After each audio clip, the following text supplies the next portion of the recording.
नमस्कार दोस्तों, मैं राय आप सभी का राय ऑनलाइन अकेडमी पर हार्दिक स्वागत करता हूं। तो दोस्तों, आज की क्लास में हम लोग मगध का उत्कर्ष पढ़ रहे थे और मगध के उत्कर्ष के बारे में हम लोगों ने देख लिया था कि सबसे पहला राजवंश कौन सा था। तो बृहदत्त वंश, उसके बाद कौन सा आया तो हर्यक वंश, उसके बाद शिशुनाग वंश, उसके बाद नंद वंश, उसके बाद कौन आएगा तो मौर्य वंश, उसके बाद कौन होगा शुंग वंश है ना। तो यानी कि हम लोगों ने देख लिया था कि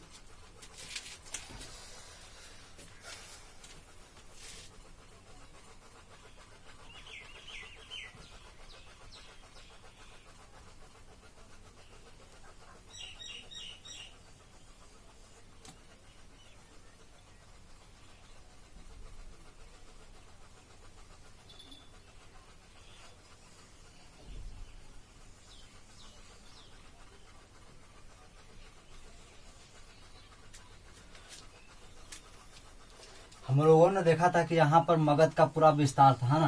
यानी कि बिहार का कुछ क्षेत्र मगध तो एक ही की जगह था, लेकिन उसका फैलाव कहाँ तक था, यानी बहुत से एरिया तक था।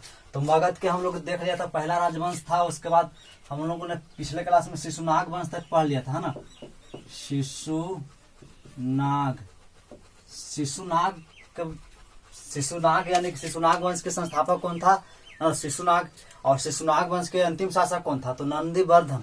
और अंतिम शासक कौन है नंदीवर्धन।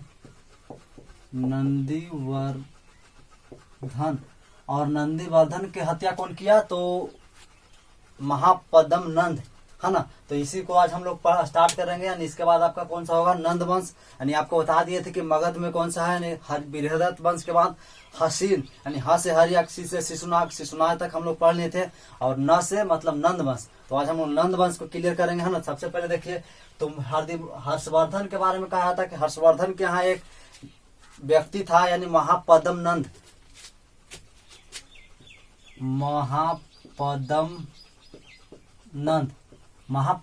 नाम का एक व्यक्ति था, जो कि इसके यहाँ क्या करता था तो दाढ़ी और बाल बनाने का काम करता था। यानी सिंपल भाषा में कह सकते हो क्या तो नाई का काम करता था। किनके यहाँ तो नंदीवर्धन के यहाँ। और नंदीवर्धन क्या मतलब ये पर्सनल क्या था तो उसका दाढ़ी बनाना शेविंग करने वाला व्यक्ति था ना। इसको हजाम भी कह सकते हैं अगर गांव देहात के भाषा में, यानी हजाम या नाई भी कह सकते हैं। यानी महापद्म नंद क्या किसके यहाँ काम करता था तो किसके यहाँ तो आपका नंदीवर्धन। तो बता सकते हैं कि उस समय में 4 वर्ण विभाजित था, ब्राह्मण, क्षत्रिय, वैश्य और शूद्र।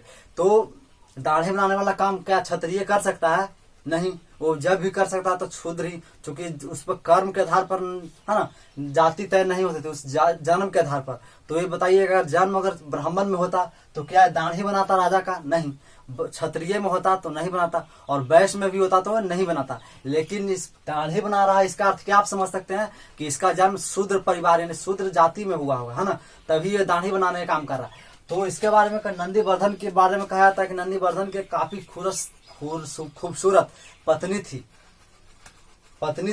और उसकी सुंदरता के कारण है तो ही सुंदरता देखिएगा नंदीवर्धन को बर्बाद कर देगा। उसके पत्नी की सुंदरता ही नंदीवर्धन को बर्बाद कर देगा। तो इसके बारे में इंटरेस्टिंग कहानी है, खूब अच्छे से ध्यान रखा के सुनिए कि नंदीवर्धन के खूबसूरत पत्नी थी और महापद्म नंद था, जो इसके यहाँ क्या तो नंदीवर्धन के यहाँ क्या करता था तो दाढ़ी और बाल यानी शेविंग करने जाता था। तो बीच बीच में कभी कभी मिला, यानी कि नंदीवर्धन के पत्नी से इसको भी भेंट हो जाता था ना। भेंट होने के कारण बहुत बार यानी बार भेंट होने के कारण महापद्म नंदीवर्धन के पत्नी से प्यार हो गया। तो बता सकते हैं कि प्यार होगा तो क्या हो सकता है ना, प्यार हो जाएगा तो लोग प्यार से क्या कर देते हैं तो प्यार हो गया किसको महापद्म नंद को नंदीवर्धन के पत्नी से। तो प्यार होने के क्रम में क्या किया कि एक दिन निर्णय लिया कि अगर कोई व्यक्ति जब खुलेआम तौर से प्यार करेगा तो क्या वो परिवार के है ना, परिवार के बिना मन से अगर कोई प्यार करेगा तो क्या खुलेआम तौर से वो अपने आप प्यार को साझा कर सकता है। यानी महापद्म नंदीवर्धन की पत्नी को डायरेक्ट रूप से मिल सकता है तो नहीं मिल सकता है। तो नहीं मिलने क्रम में इन्होंने सोचा कि अब कब तक हम लोग छुप छुप कर प्यार करेंगे है ना, छुप छुप के कब तक प्यार करेंगे। तो महापद्म नंद और नंदीवर्धन की पत्नी ने निर्णय लिया कि इसको ही शूट करना पड़ेगा, यानी इसको हटा देंगे तो हमारा जो रास्ता में हमारा प्यार में जो बाधक है, बाधा बना हुआ है, यानी कौन, नंदीवर्धन, वो तो हम लोग है ना, जब नंदीवर्धन है तो क्या इन दोनों के बीच में प्यार का एक बाधक बना हुआ है रास्ता में, तो इसको कहा कि क्लियर कर दो। पत्नी ने भी इसको मारने में सहयोग किया। और ये क्या क्या महान पद्मनाभ चूंकि नाई का काम करता था, तो अस्तूरा होता है जिसको दाढ़ी का शेविंग करते हैं, उसी से इसको गला काट दिया, जिसके बाद इसका हत्या हो गया। तो हत्या होने के बाद तो क्या हो गया, तो महापद्मनंद ने यानी मगध का शासक बना। शासक तो बताइए कि ये कौन था ना, तो शासक बना किससे, यानी इसके पत्नी के सहयोग से शासक बना। महापद्मनंद नंदीवर्धन के पत्नी के सहयोग से उसकी हत्या कर है ना मगध का साम्राज्य का शासक बना और नंद वंश की स्थापना किया। नंद वंश यानी नंद वंश के संस्थापक कौन था, तो महापद्मनंद। और ये आपका क्वेश्चन में आएगा कि नंद है ना, तो इसकी तो ये आपका हो गया। तो महापद्मनंद के बारे में बोला जाता है कि, तो बताइए है ना कि महापद्मनंद क्या था। तो महापद्मनंद चूंकि ये तो क्षत्रिय वैश्य हो नहीं सकता ब्राह्मण, तो क्या था, तो कौन सा जाति का था, तो शूद्र कह सकते हैं, शूद्र।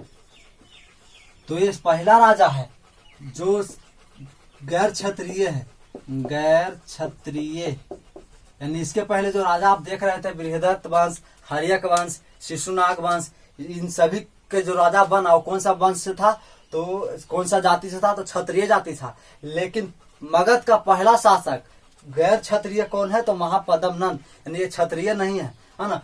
तो ये जब महान पद्मनंद ने मगध का शासक बना तो दो उपाधि धारण किया। एक उपाधि धारण किया उग्रसेन और एक उपाधि धारण किया सर्व छत्रांतक।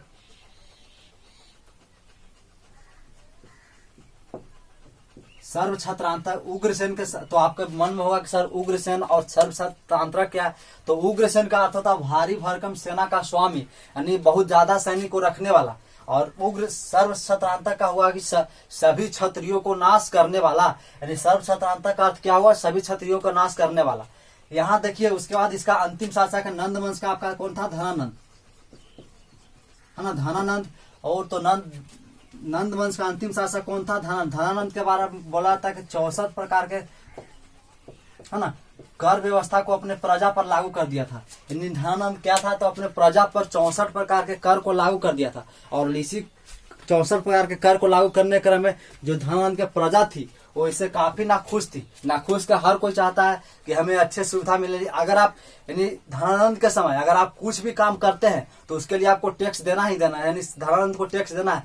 और इससे गरीब व्यक्ति यानी जो प्रजा था उस पर काफी प्रभाव पड़ा। और इसी प्रभाव के चलते जो प्रजा धनानंद का था यानी मगध का है ना कह सकते हैं, तो काफी से दुखी था। ये चाहते यानी वहाँ के जो मगध का प्रजा था वो चाहता था यानी कि धनानंद से निजात चाहता था, कि चाहता था कि जो धनानंद है जो इसको कोई राजा आया है उसको पराजित करके इसको हटा दे शासक से, जिससे हम लोगों को मुक्ति मिल सके है ना।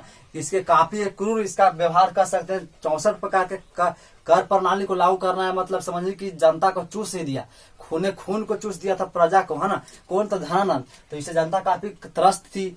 तो इसी के धनानंद के ही समय आपका एक देख लीजिए, यहाँ एक यूनान देश है और यूनान में एक है ना मकदूनिया यूनान में एक मकदूनिया का एक शासक था फिलिप द्वितीय है ना, फिलिप द्वितीय। तो फिलिप द्वितीय इसका शासक था। कौन, यूनान के मकदूनिया का शासक कौन था, फिलिप द्वितीय। और इसका जब बेटा 14 वर्ष का था तो इसकी मृत्यु हो जाती है ना। तो इसका 14 वर्ष का बेटा होना कौन था, तो सिकंदर। तो सिकंदर के मृत्यु जब 14 वर्ष यानी सिकंदर के पिता फिलिप द्वितीय का मृत्यु कब हो जाती है, तो 14 वर्ष की अवस्था में जब सिकंदर था। और तो सिकंदर जब 14 वर्ष का तो इस काफी कम यानी युवा अवस्था में इसको शासक बनना पड़ा कहाँ, तो मकदूनिया का। तो इस मकदूनिया का शासक बना। और इसके बाद आपको इसके गुरु कौन है, तो अरस्तु है ना, अरस्तु। यानी फिलिप सिकंदर का गुरु कौन है, तो अरस्तु। तो सिकंदर 14 वर्ष की अवस्था में शासक बना। तो कुछ समय के बाद इन्होंने सोचा, इच्छा हुई कि हमें विश्व विजेता बनना है, यानी विश्व विजेता बनने का एक इच्छा इसको अंदर से उत्पन्न हो गया। तो इसके सोचने के बाद अपने गुरु से सलाह लिया क्या हम विश्व विजेता बन सकते हैं। इसको गुरु ने भी फॉर्म यानी कि जोश बढ़ा दिया और कहा कि हाँ बन सकते हो। जोशीला काफी है ना, तो यानी अरस्तु और सिकंदर के मदद यानी सिकंदर और अरस्तु के सहयोग से इन्हें विश्व विजेता बनने का इच्छा किया और अपने नजदीक यानी कि सभी देश को जीतने। विश्व विजेता का मतलब ऐसा थोड़ी कि खाली मन से कह देंगे तो विश्व विजेता बन जाएंगे, है ना। उसके लिए क्या करना, सभी तब पूरे विश्व को जीतना पड़ेगा, यानी कि जो छोटे छोटे साम्राज्य हैं उसको सभी को जीतना पड़ेगा। तो चल दिया यानी कि सिकंदर ने लड़ाई करना, यानी कि सबसे नजदीक इराक में, ईरान सबसे पहले अटैक क्या किया तो अपने इराक में, और इराक अटैक करने के बाद अपने आसपास के सभी क्षेत्रों को जीत लिया। और अपने आसपास के जब क्षेत्रों को सिकंदर ने जीत लिया उसके बाद यानी पूर्वी देशों की ओर आक्रमण करने चल दिया।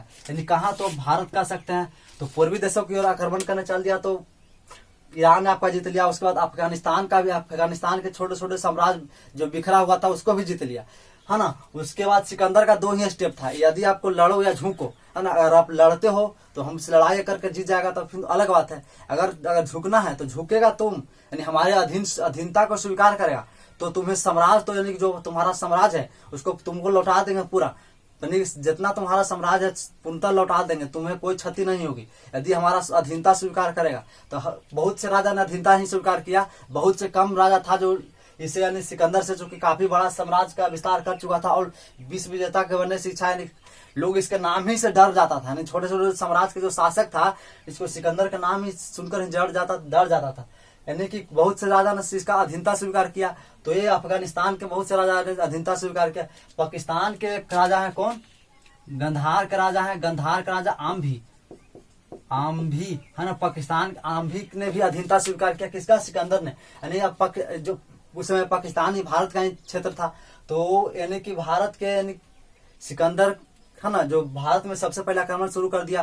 तो ये आमभी ने क्या किया तो इसका अधीनता स्वीकार कर लिया, तो इसको पूरा साम्राज्य लौटा दिया।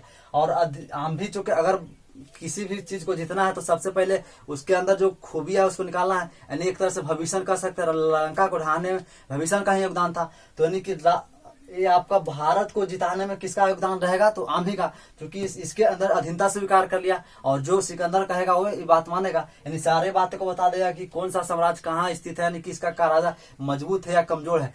तो इसके बाद आमभी ने अधीनता स्वीकार कर लिया। उसके बाद ये इधर एक छोटे से कश्मीर के क्षेत्र में एक राजा थे, कौन, पोरस ने, सिकंदर ने पोरस की ओर आक्रमण करना शुरू किया। तो पोरस ने इसका अधीनता स्वीकार नहीं किया, इन्होंने डट गया, यानी कहा कि नहीं हम हारेंगे तो हम जान रहे हैं कि हम तो हारेंगे, छोटे साम्राज्य, चूंकि हम छोटे साम्राज्य हैं, लेकिन हम हारेंगे तो हारेंगे, लेकिन हम क्या करेंगे तो हम तुमसे लड़ेंगे। अगर ठीक है हम हार जाएंगे अलग बात है, हार कर शहीद हो जाएंगे अलग बात, लेकिन हम अपने प्रजा को तुम्हारे अंडर में नहीं करना चाहते हम, तुम है ना। तो सिकंदर और किसके, पोरस के बीच लड़ाई हुआ, है ना, जिसको कहते हैं, किसका नाम क्या रखा, यानी उसको क्या कह सकते हैं, हाइडेस्पीज की युद्ध। यानी हाइडेस्पीज का अर्थ हुआ नदियों का, है ना, यानी व्यास नदी के तट पर, यानी इस सिकंदर और पोरस के बीच कहाँ युद्ध हुआ, सॉरी आपका व्यास नदी के तट नहीं, झेलम होगा, यानी झेलम नदी के तट पर जो हाइडेस्पीड का युद्ध हुआ। और हाइडेस्पीड का हुआ मतलब चारों ओर जल से घिरा हुआ क्षेत्र को हाइडेस्पीड कहते हैं, है ना। तो यानी कि पोरस और सिकंदर के बीच झेलम नदी के तट पर युद्ध हुआ। और पोरस तो चूंकि छोटा साम्राज्य था तो हार गया, है ना, सॉरी व्यास नदी से, कौन सा, व्यास नदी में आक्रमण करने से लौट गया था, एक खास ध्यान रखिए। यानी पोरस और सिकंदर के बीच का लड़ाई हुआ कहाँ तो झेलम नदी किनारे, जिसको आज है ना विदस्ता भी कह सकते हैं। तो इसका लड़ाई हुआ तो पोरस तो हार ही गया। तो पोरस के हारने क्रम में जो सिकंदर का एक था प्रिय घोड़ा था, उसका नाम था बुक्का फेला,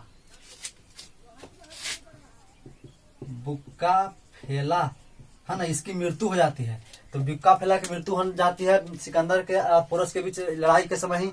तो क्या क्या सिकंदर इसको है ना वीरता को देखकर, पोरस की वीरता को देखकर काफी प्रसन्न हुआ, है ना। और इसको क्या हुआ कि सिकंदर पोरस को पूर्ण साम्राज्य अपने वापस लौटा दिया, ये कहकर कि तुम्हारी वीरता के कारण हम प्रभावित होकर, है ना, तुम्हारी वीरता से प्रभावित होकर तुम ही एक पहला राजा है भारत का जो हमारी अधीनता को स्वीकार न कर तुम डायरेक्ट रूप से हमसे अटैक यानी लड़ाई करने का लड़ा। और हार तो गया, चूंकि छोटा समाज था तो हारना ही निश्चित था, लेकिन तुम्हारे वीरता के कारण हम तुम्हें पूरा साम्राज्य लौटाते हैं।